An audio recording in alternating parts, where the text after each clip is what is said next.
El día de hoy vamos a hablar sobre lo que es el procedimiento económico coactivo y la verdad es de que es un tema muy importante, el cual debemos de platicar como futuros abogados y tener conocimiento de todo lo que es el aspecto tributario. Y este tema, si nosotros lo buscamos, tiene muy poca información. Entonces vamos a dar inicio con nuestro procedimiento económico activo, en el cual iniciamos en este momento. El procedimiento económico coactivo lo encontramos estipulado en el artículo 171 de nuestro Código Tributario.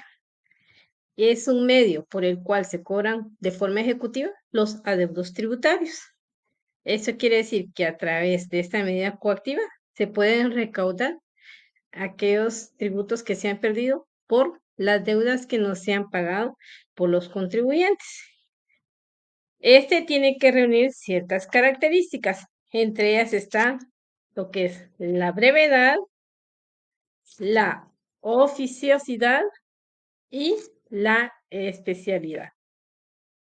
Esto encontramos en nuestro artículo, vuelvo a indicar, 171 del Código Tributario. Recordemos de que nunca es tarde recordar la naturaleza jurídica de estos procesos. Son ejecuciones. Entonces, son procesos de ejecución, los cuales son importantes. Ya no es tanto como un hecho controvertido, porque si existe o no existe el derecho, sino que a través de estos procesos de ejecución se demanda a que se acuda ante un juez para que a través de esa fuerza coercitiva que tiene el juez se logre un pago de un adeudo que tiene el ejecutante, en el cual se haga cumplir un derecho ya declarado o ya establecido. En sí, su finalidad es que se haga cumplir un derecho que ya se ha declarado o ya se ha establecido.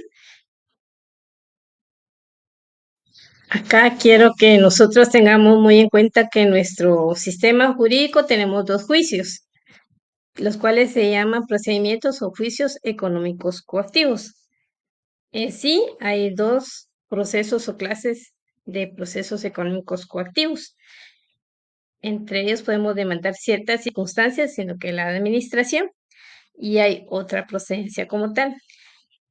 Entre esas clases de económico coactivo encontramos el juicio económico coactivo o procedimiento, como se denomina la ley, el que está regulado en el Código Tributario a partir del artículo 171 al 185, y el otro es el proceso económico coactivo, y este lo encontramos en la Ley Tribunal de Cuentas. Hoy nos vamos a enfocar en lo que es el proceso económico coactivo tributario. Este lo encontramos específicamente en el decreto 691.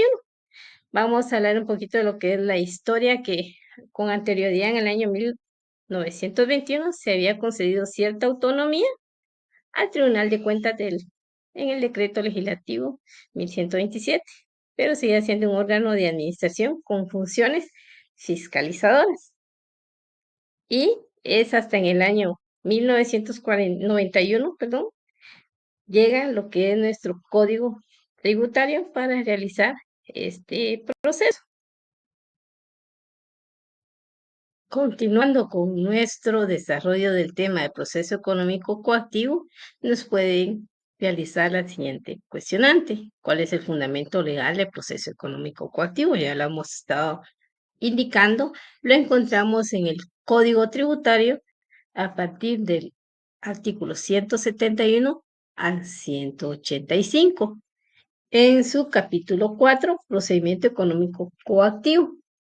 En el artículo 171 encontramos lo que son los conceptos y características. En el artículo 172 encontramos lo que es la procedencia, y ahí debemos especificar cuál es el título ejecutivo que le vamos a dar a nuestro proceso económico coactivo.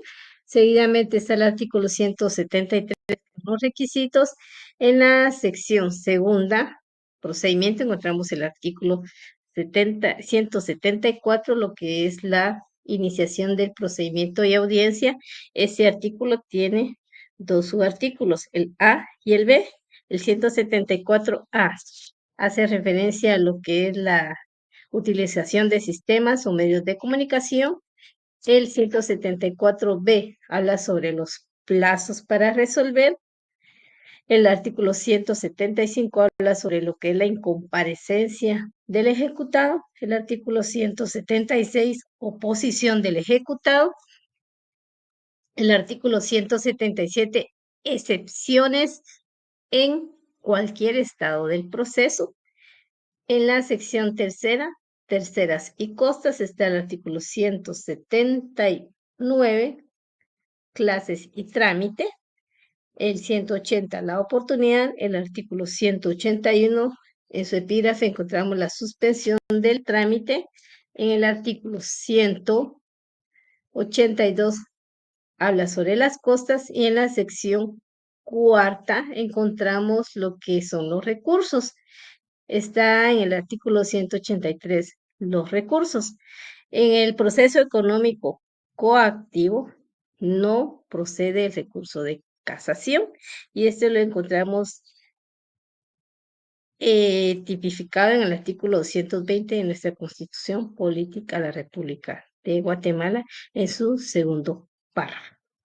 El artículo 184 habla sobre la segunda instancia en su epígrafe y título final, disposiciones finales, artículo 186 de los epígrafes. Recordemos que en el artículo 185 nos habla sobre la supletoriedad, donde podemos hacer uso del Código Procesal Civil y Mercantil y la ley del organismo judicial. Al hablar sobre eso, podemos ir indicando que el trámite del procedimiento económico coactivo tributario lo podemos resumir en 6 pasos. Paso número 1, se presenta la demanda con el título ejecutivo. Ya les indiqué que eso lo encontramos en el artículo 174 del Código Tributario. Luego, el juez califica la demanda y el título. Si lo considera suficiente, despacha mandamiento de ejecución, el cual ordena el requerimiento de pago y el embargo de bienes, en su caso. Luego, en el paso número 2, podemos indicar que es el requerimiento del pago al ejecutado. También lo encontramos en el artículo 174 de nuestro Código Tributario. Seguidamente, en el paso número 3, la audiencia al ejecutado. Esta tiene un plazo de 5 días para que se oponga. Esto lo encontramos en el artículo 174 del Código Tributario. Nuestro paso 4, en el cual se da la audiencia a la administración tributaria por un plazo de 5 días. En el artículo 176 de nuestro Código Tributario lo encontramos. Nuestro paso número 5 es que se abra a prueba por un plazo de 10 días. Esto lo encontramos en el artículo 176 del Código Tributario. Y nuestro paso número 6, que se dicte sentencia. Esto se da una temporalidad de 15 días, el cual encontramos en el artículo 178 del Código Tributario y en el artículo 142 de la Ley del Organismo Judicial.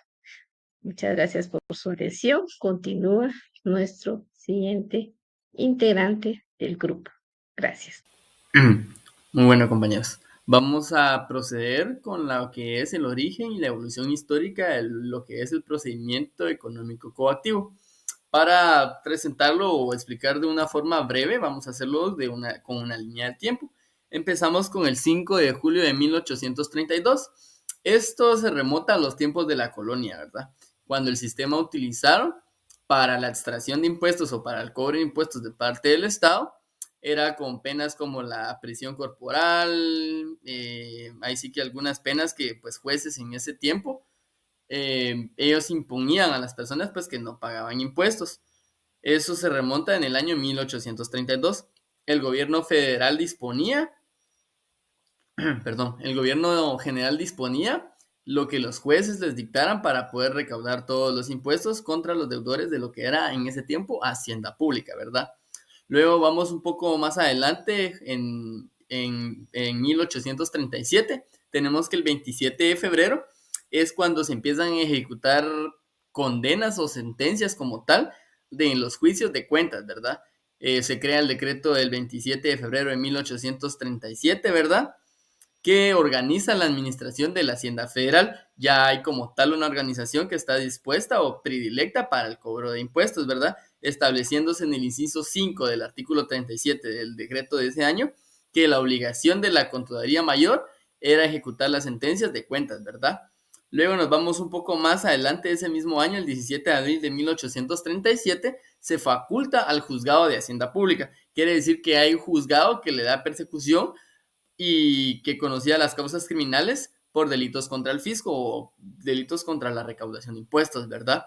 Entonces, a raíz de todas estas causas, y se vienen ahí sí que dando las primeras instancias de las causas civiles pendientes o independientes que eran parte de este sistema. Un poquito más adelante, ya el 31 de agosto de 1861, se acuerda o se junta por la Corte de Justicia que la jurisdicción coactiva competía solamente a los funcionarios de Hacienda, a quienes la ley se les había concedido y se les declaraba que era privativa e inhibitoria de la ordinaria. O sea que en ese año ya había como tal alguien específico que se dedicaba a la recaudación de impuestos. Ya tenía como tal el deber lo que era en ese tiempo Hacienda, o dígase también eh, bueno, ya le correspondía directamente a Hacienda, ajá, a Hacienda, la jurisdicción de, pues, del fisco, ¿verdad? Más tarde, el 17 de julio de 1861, perdón, el 17 de junio de 1861, ¿verdad? Luego nos pasamos a la fecha del 20 de septiembre de 1928. En esta fecha, perdón, se emite el decreto de la Dirección General de Cuentas y del Tribunal de Cuentas. Este ya pues era una norma como tal, ¿verdad? Que se pormenorizaba en procedimiento económico coactivo. Entonces ya vimos por primera vez lo que es un procedimiento económico coactivo, siempre dentro de la modalidad de ser un trámite puramente administrativo. ¿Qué quiere decir eso? Que solo el Estado como tal podría iniciar este proceso, como aún lo es, ¿verdad? Nosotros no podemos iniciar un proceso económico coactivo contra el Estado, sino que es el Estado el que crea como tal este proceso. Entonces, en esta fecha, el 20 de septiembre de 1928, es la primera vez que se llega a lo que es un procedimiento económico coactivo. Finalmente, para terminar, nos vamos al 2 de octubre de 1991. Este ya entra en vigencia en Guatemala el primer código tributario, que es el que ya conocemos, y en él contiene el decreto 60-91 del Congreso de la República, en el que se regula el procedimiento económico coactivo. Quiere decir de que hay una regulación ya en la ley que respalda este procedimiento, delimitando su campo de acción al cobro ejecutivo de las deudas que los particulares tengan al Estado por concepto de tributos. Ahí más adelante empieza lo que es la SAT, ¿verdad? Como tal, queda como la actual fiscalizadora de los tributos. Y prácticamente esta es la pequeña línea del tiempo para conocer un poco de la historia y de cómo fue evolucionando lo que es el procedimiento económico coactivo, ¿verdad?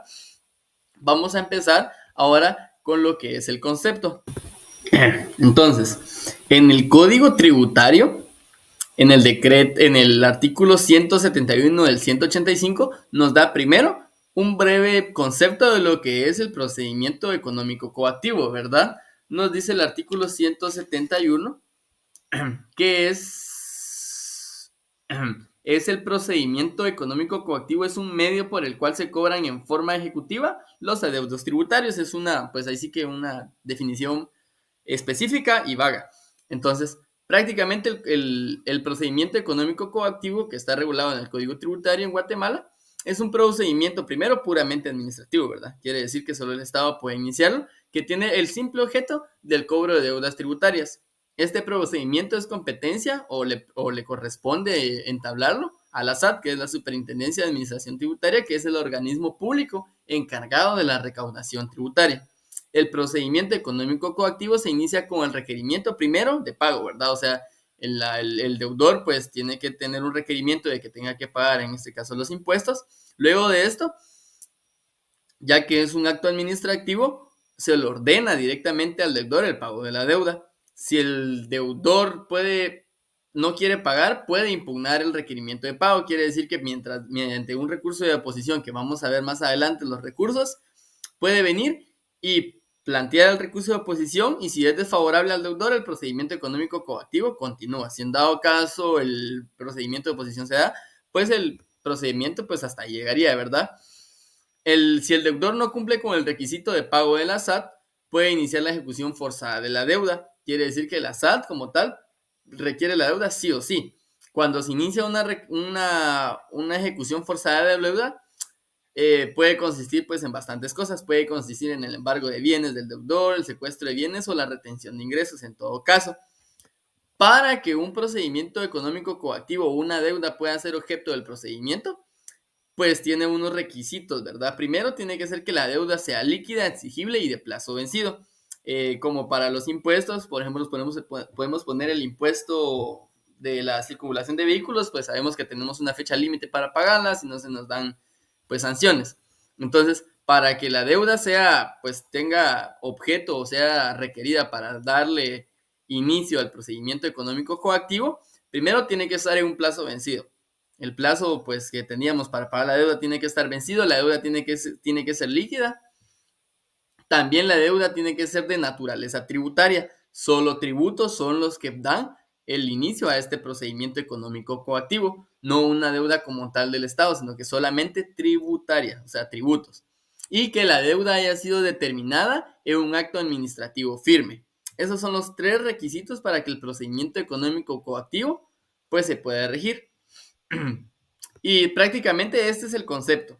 Entonces, más adelante vamos a ver lo que son las características, el procedimiento como tal y las formas también de plantear las maneras de oposición, ¿verdad? Esta sería mi participación. Muy bien. Prosiguiendo, hablaremos de cuáles son las características del económico coactivo tributario. Muy bien.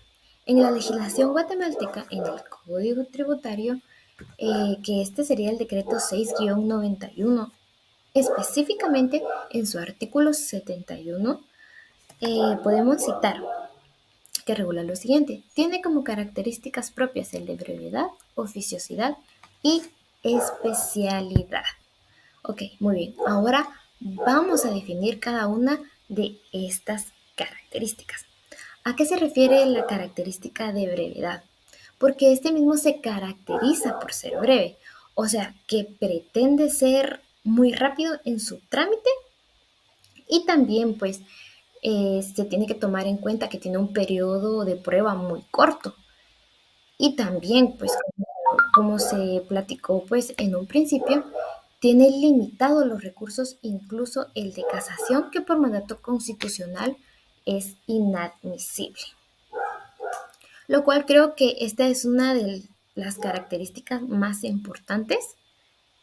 Entonces, seguimos con la siguiente característica, que sería el de oficiosidad. Esta característica, pues, también es de gran relevancia, ¿verdad?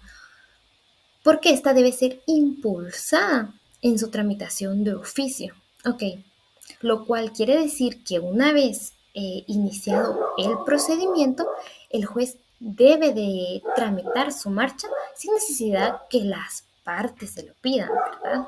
Y la tercera característica sería el de especialidad, que esta se refiere a que es específico, pues para estos casos cobrar lo que son los adeudos tributarios, o sea, que es específica para esto, ¿verdad? Entonces, proseguimos con el siguiente tema. Entonces sería competencia.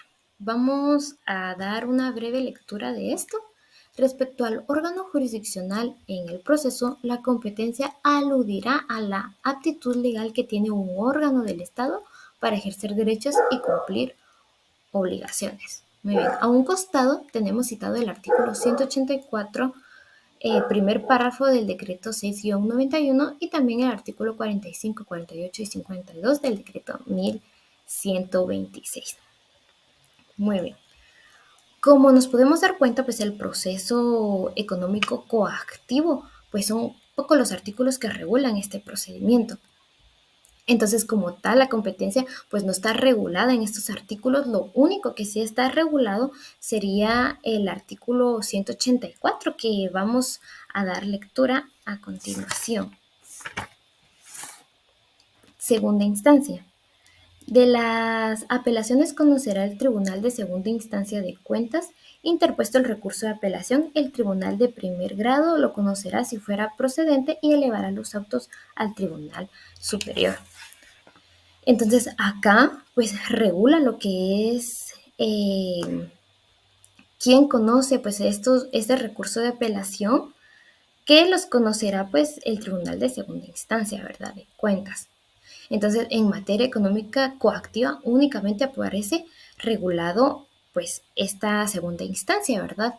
Entonces por eso nos vamos a estos artículos que sería el 45, 48 y 52 del decreto 1126, que sería de la ley orgánica del Tribunal de Cuentas, ¿verdad? Los cuales disponen que los órganos jurisdiccionales competentes para conocer de los juicios en materia económica coactiva son los jueces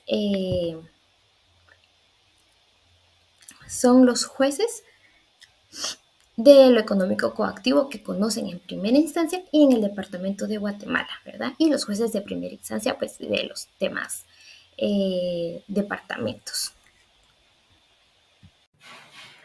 Hola, ¿qué tal? Bueno, yo voy a seguir con el tema del título ejecutivo para iniciar un juicio económico coactivo. En la actualidad, la Superintendencia de Administración Tributaria es la encargada de recaudar y administrar los tributos, asimismo de accionar contra todas aquellas personas que tengan adeudos pendientes con el Estado a través del juicio económico coactivo, ya que este es un medio por el cual se cobran en forma ejecutiva los adeudos del Estado. Este se encuentra regulado en la ley del Tribunal de Cuentas, así como también en el Código Tributario.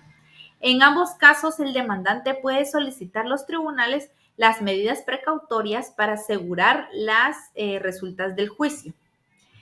Nosotros vamos a fundamentar esta vez en el Código Tributario. Toda ejecución se va a basar en títulos ejecutivos, que es un documento que tiene incorporado un derecho de un crédito, o sea, una obligación que cumplir.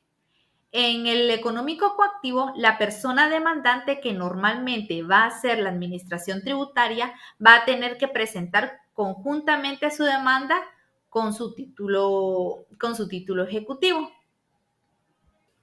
Bueno, para ir entendiendo un poquito más sobre el tema, nos vamos a ir al Código Tributario en el artículo 172, que dice lo siguiente: procedencia, solamente en virtud del título ejecutivo sobre deudas tributarias firmes, líquidas y exigibles, procederá la ejecución económica coactiva. Entonces, este artículo es muy importante, ya que aquí vamos a encontrar varios de los títulos los cuales debemos de seguir para poder iniciar un juicio económico coactivo. Constituye título ejecutivo sobre las deudas tributarias firmes, líquidas y exigibles los documentos siguientes. Número 1. Certificación del fallo o de la resolución que determine el tributo, intereses, recargos, multas y adeudos con carácter definitivo. ¿Qué quiere decir eso? Aquí hay dos certificaciones. Aquí hay dos de certificación, del fallo o certificación de la resolución, que determina el tributo, el interés, recargo, multas y adeudos. Ya que sabemos que no es lo mismo el del fallo o resolución, pues la diferencia es que el fallo hace entender a un fallo judicial. El punto número 2 dice contrato o convenio que conste la obligación tributaria que debe cobrarse. El número 3, certificación del reconocimiento de la obligación tributaria hecha por el contribuyente o responsable ante la autoridad funcionario competente. El número 4,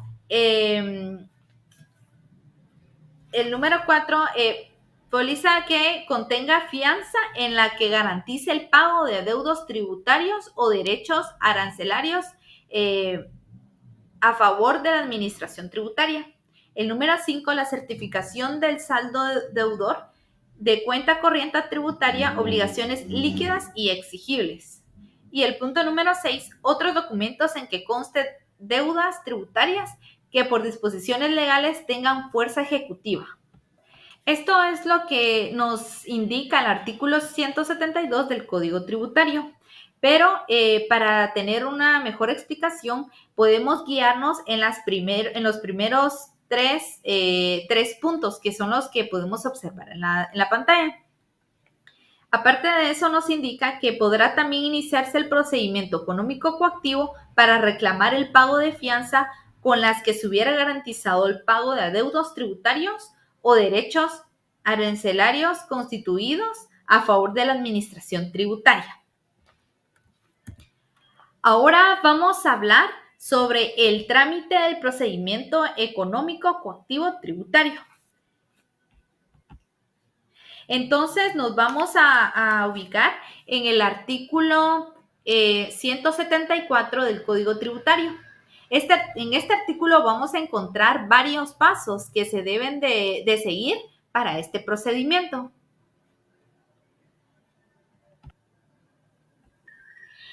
Nos indica el artículo 174, iniciación del procedimiento y audiencia.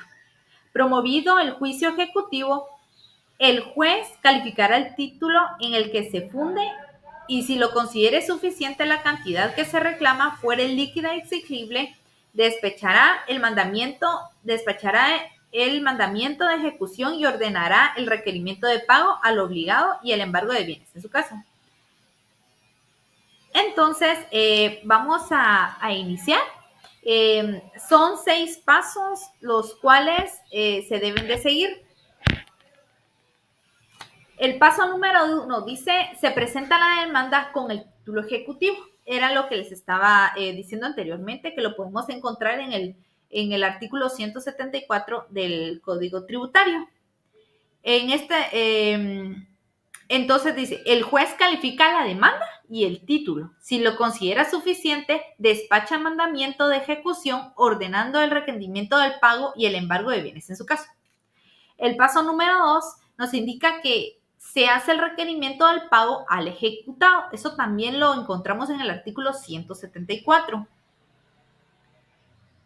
La ley establece que se requiere el pago. Significa que en ese momento ese requerimiento de pago se le da audiencia al ejecutado para que haga valer su posición en el término de 3 días.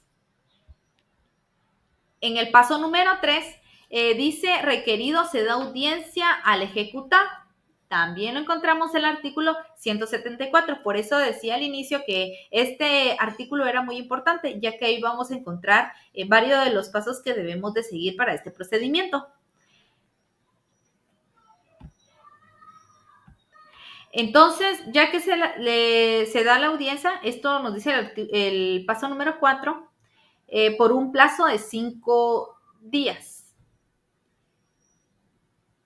Esto lo podemos encontrar en el artículo 176 del Código Tributario.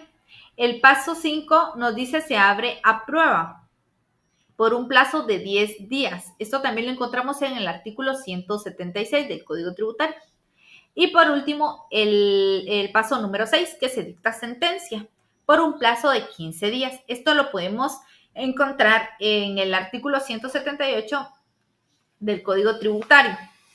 Entonces, después de dar estos pasos, para dar un pequeño resumen de cómo es en sí este procedimiento, lo voy a explicar de una forma breve para que podamos comprender mejor.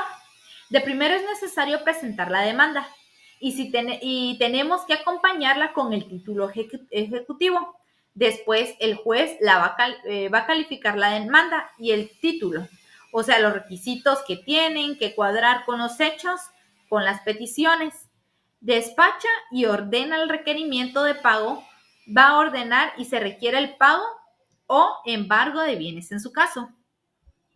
Entonces, se hace el pago del requerimiento obligado. A partir de ahí, tiene 5 días para hacer valer su posición. Eso lo encontramos en el artículo 176 del Código Tributario. Y así, con su contestación o sin ella, mandará a recibir las pruebas por el plazo de 10 días. 10 días hábiles comunes a ambas partes. Si lo pidiera alguna de ellas o el juez lo estimara necesario. Y nos vamos al artículo 178, que nos indica vencido el plazo para oponerse o el de la prueba en su caso, el juez pronunciará sobre la oposición y la excepción deducida. Además, el juez declarará si hay o no lugar para hacer el trance o remate de los bienes embargados o pago en su caso de la deuda tributaria y de las costas judiciales. Y por último nos vamos al paso 6, que dice se dicta sentencia. Ahí nos vamos a ubicar en el artículo 120 de la ley del organismo judicial. Artículo 142, de la ley del organismo judicial, que nos indica plazo para resolver. Entonces aquí dice, a más tardar al día siguiente de que reciban las solicitudes, los autos dentro de 3 días, las sentencias dentro de los 15 días después de la vista. A este se verificará dentro de los 15 días después de que se termine la tramitación del asunto. Entonces, esto fue todo. Este es un poco que les puedo explicar sobre el trámite del procedimiento coactivo económico tributario. Continuando con nuestra exposición, yo les voy a hablar acerca del planteamiento de la demanda. Dice que conformidad con los procedimientos económico-coactivos regulados en la legislación guatemalteca, no existen normados requisitos para el planteamiento de la demanda, pero al hacer la aplicación de las leyes supletorias, deben reunirse los requisitos establecidos dentro del artículo 61 del Código Procesal Civil y Mercantil para la primera solicitud, y los artículos 62 para las demás solicitudes. Asimismo, debemos tomar en cuenta los preceptos normados en los artículos 106, 107 y 108 que se refieren al contenido de la demanda y a los documentos esenciales que deben acompañarse en la fase esencial. También tenemos la contestación de la demanda, actitud del demandado. En este caso es la actitud que el demandado puede tomar, que bien sería oposición, planteamiento de excepciones previas o perentorias en cualquier estado del proceso según el caso, allanamiento, rebeldía o contumacía, incidencias, nulidad por violación de leyes o vicios del procedimiento. Otras incidencias también podrían ser la situación de bienes, embargos, contragarantías, pago total de la deuda, consignación con reserva de oposición o con el objeto de levantar las medidas precautorias decretadas, de conformidad con el artículo 300 del Código Procesal Civil y Mercantil, lo cual se hace en forma directa, o sea, una vez hecha la petición, extiende la orden y recibo de ingresos judiciales sin hacer uso de la vía incidental. Así también tenemos las excepciones del procedimiento económico coactivo del Tribunal de Cuentas. En este caso dice que el decreto número 6-9 del Congreso de la República, Código Tributario, nos hace énfasis al planteamiento de las excepciones previas. Por ende, todos deben plantearse juntamente con el razonamiento de la oposición. Asimismo, debe contemplarse que el procedimiento económico coactivo, bajo el amparo del Código Tributario, contempla la interposición de ciertas excepciones en cualquier estado del proceso, de conformidad con lo normado en su artículo 1, como lo son en este caso, que sería el pago, transacción autorizada mediante el acuerdo gubernativo, finiquito debidamente otorgado, prescripción, caducidad. También en este caso podrían ser las nacidas posterioridad a la contestación de la demanda y que destruyan la eficacia del título. Tenemos los medios de impugnación. Entre los medios de impugnación que pueden interponerse dentro del procedimiento económico coactivo, tenemos, de conformidad con el artículo 88, Decreto 1126 del Congreso de la República, Ley de Tribunal de Cuentas, el recurso de apelación contra las sentencias y contra los autos, que resuelven excepciones y las que aprueben la liquidación definitiva. Ahora bien, el decreto 6-91, en este caso del Congreso de la República, Código Tributario, de conformidad con el artículo 183, solo puede impugnarse el auto que deniegue el trámite de la demanda. Los autos se resuelven y la sentencia del auto que la liquidación procede contra dichas resoluciones, los recursos de aclaración y ampliación del recurso de apelación. Así será de previo y especie pronunciamiento las excepciones de falta capacidad legal del ejecutado, personalidad. En este caso, esta sería mi intervención. Gracias por su atención. Continuando con el tema, vamos a hablar un poco sobre la determinación voluntaria. Esta se realiza cuando el contribuyente por propia iniciativa determina cuál es la base imponible sobre la que tiene que declarar y a cuánto asciende la cantidad que tiene que pagar conforme a la ley, sin necesidad de que la administración tributaria le requiera de pago. Cuando hablamos de la determinación voluntaria, nos referimos al hecho de que es el contribuyente que, consciente de sus ingresos, determina por sí en qué régimen encuentra a la dependencia correspondiente ante el Estado, sin que éste deba intervenir para tal determinación. Un ejemplo de ello es el autodeterminarse como pequeño contribuyente o contribuyente normal, hecho que va a determinar el contribuyente a partir de establecer cuáles son sus ingresos mensuales.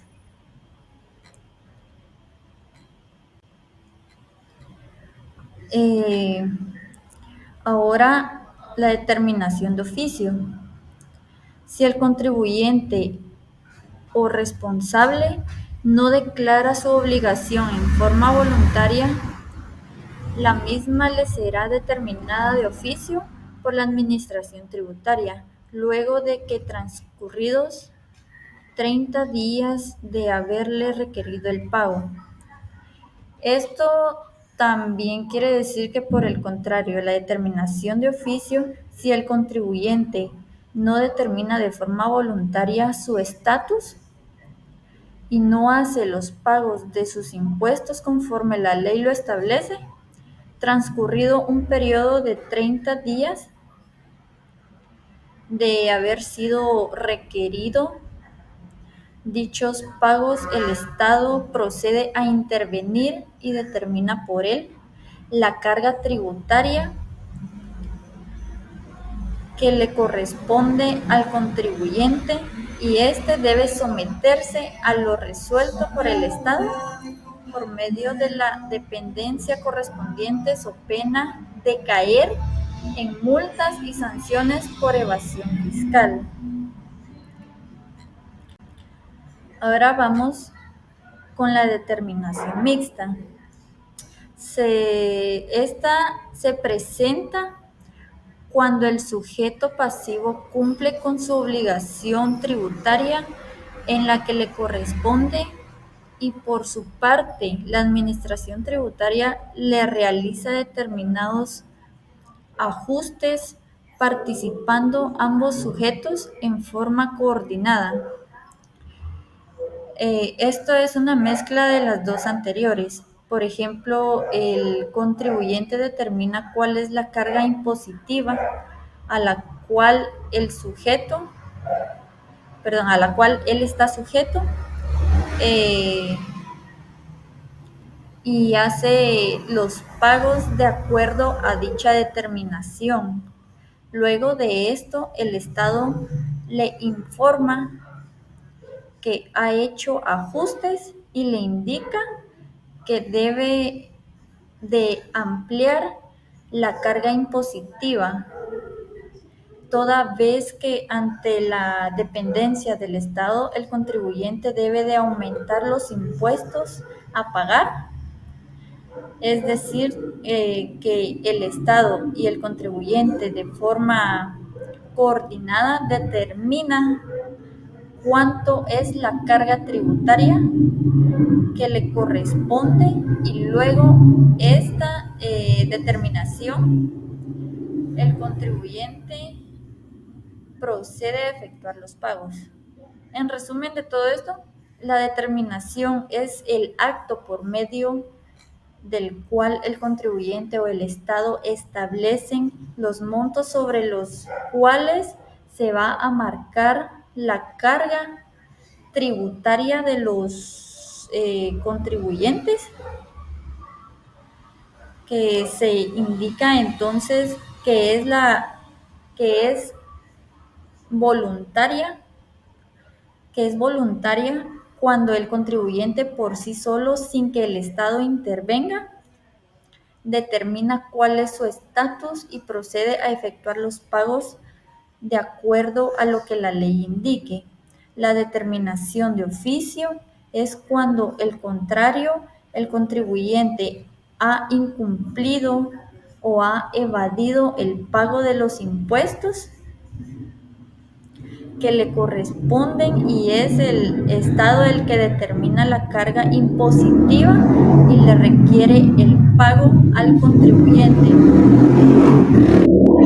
Por último, la contribución mixta es cuando ambos contribuyentes y Estado determinan el monto real sobre el cual se debe establecer la carga tributaria, toda vez que el contribuyente ha resuelto un monto, el Estado determina que se deben hacer ajustes sobre este monto. Luego de esto se resuelve un monto final que sobre el cual hará los pagos de los impuestos correspondientes.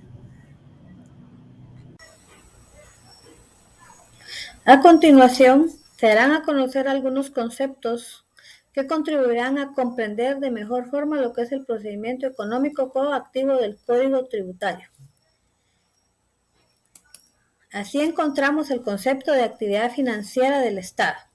La actividad financiera del Estado es recaudar y administrar dinero que el Estado invertirá en el cumplimiento de sus fines y sostenimiento económico de sus organismos. ¿A quién corresponde recaudar esos tributos? Corresponde a la Superintendencia de Administración Tributaria, SAT, quien es la encargada de controlar, recaudar y fiscalizar los mismos. Esto acorde al artículo 3 del Decreto 1-80, Ley Orgánica de la Superintendencia de Administración Tributaria. Dentro de la actividad financiera vamos a encontrar lo que es el ingreso público. Del ingreso público nos interesa conocer los tributos. ¿Qué es un tributo? Es el dinero que el Estado exige en ejercicio de su poder imperativo a los particulares, según la capacidad contributiva de estos. Dentro de los tributos encontramos que está formado por impuestos, tasas, arbitrios y contribuciones especiales. De ellos, los más conocidos es el impuesto. ¿Y qué es un impuesto? Es el recurso económico percibido por el Estado en forma coactiva. Este impuesto puede ser recaudado de forma directa o indirecta. La obligación tributaria pertenece al derecho público y es exigible coactivamente. Se hace para eso entonces necesario determinar la obligación tributaria. ¿Qué es la obligación tributaria? Es el acto mediante el cual se declara la existencia de la obligación tributaria al sujeto pasivo, o la administración tributaria lo hace conocer al sujeto pasivo. Esta determinación tiene dos puntos. Uno, que se declare al sujeto pasivo la obligación tributaria o que se declare la inexistencia, exención o inexigibilidad de la misma a este sujeto. Para ello, la obligación tributaria tiene tres formas de determinarse. Una es la determinación voluntaria, la que hace el sujeto pasivo a la administración tributaria. Está la determinación de oficio, que es la que hace la administración tributaria al sujeto pasivo. Y está la determinación mixta, donde ambos coordinan para saber si existe o no existe la obligación tributaria. ¿Qué sucede si existe esa obligación tributaria? Se da por mandato legal que se debe de pagar dicha obligación. Y si no se hace, la administración pública se ve en la necesidad de cobrar de una forma coercitiva dicho impuesto. Para ello acude a un órgano jurisdiccional denominado juzgado de lo económico coactivo. Debemos de conocer que la obligación tributaria es de carácter personal y también conocer qué significa coactivo. Coactivo viene del latín coactus, que significa impulso, y también es necesario conocer qué es la coerción. La coerción viene del latín coercio onis, que significa ejercer presión sobre alguien para forzar su voluntad o conducta. Esto significa que quiera o no quiera el sujeto pasivo, o sea la persona contribuyente, debe de cancelar el impuesto porque así lo demanda el mandato legal en la administración pública. Continuando con las conclusiones. De lo expuesto podemos precisar que el proceso económico coactivo es el reclamo o la acción judicial que se interpone agotada la vía administrativa, si lo vemos de esta manera, para poder poner el fin a la negociación o limitación del derecho establecido en favor del demandante, ya sea por una ley o por una disposición en base al proceso tributario. Asimismo, es el proceso destinado a revisar los actos emitidos en un proceso de tributación y de esta forma se ratifica si en algún caso se omitieren formalidades establecidas o por decisión de algún funcionario de la entidad pública que no se ajuste al derecho. Procediendo con el mismo, el procedimiento económico coactivo constituye el medio adecuado del cual se dispone la tributación para poder proceder al cobro en forma ejecutiva de los deudores en concepto de tributos. Es la naturaleza jurídica del procedimiento económico coactivo. Es especialmente una virtud en las peculiaridades en su interpretación, ya sea en trámite y en sentencia, que es unilateral, investido en su soberanía y en protección de un interés público.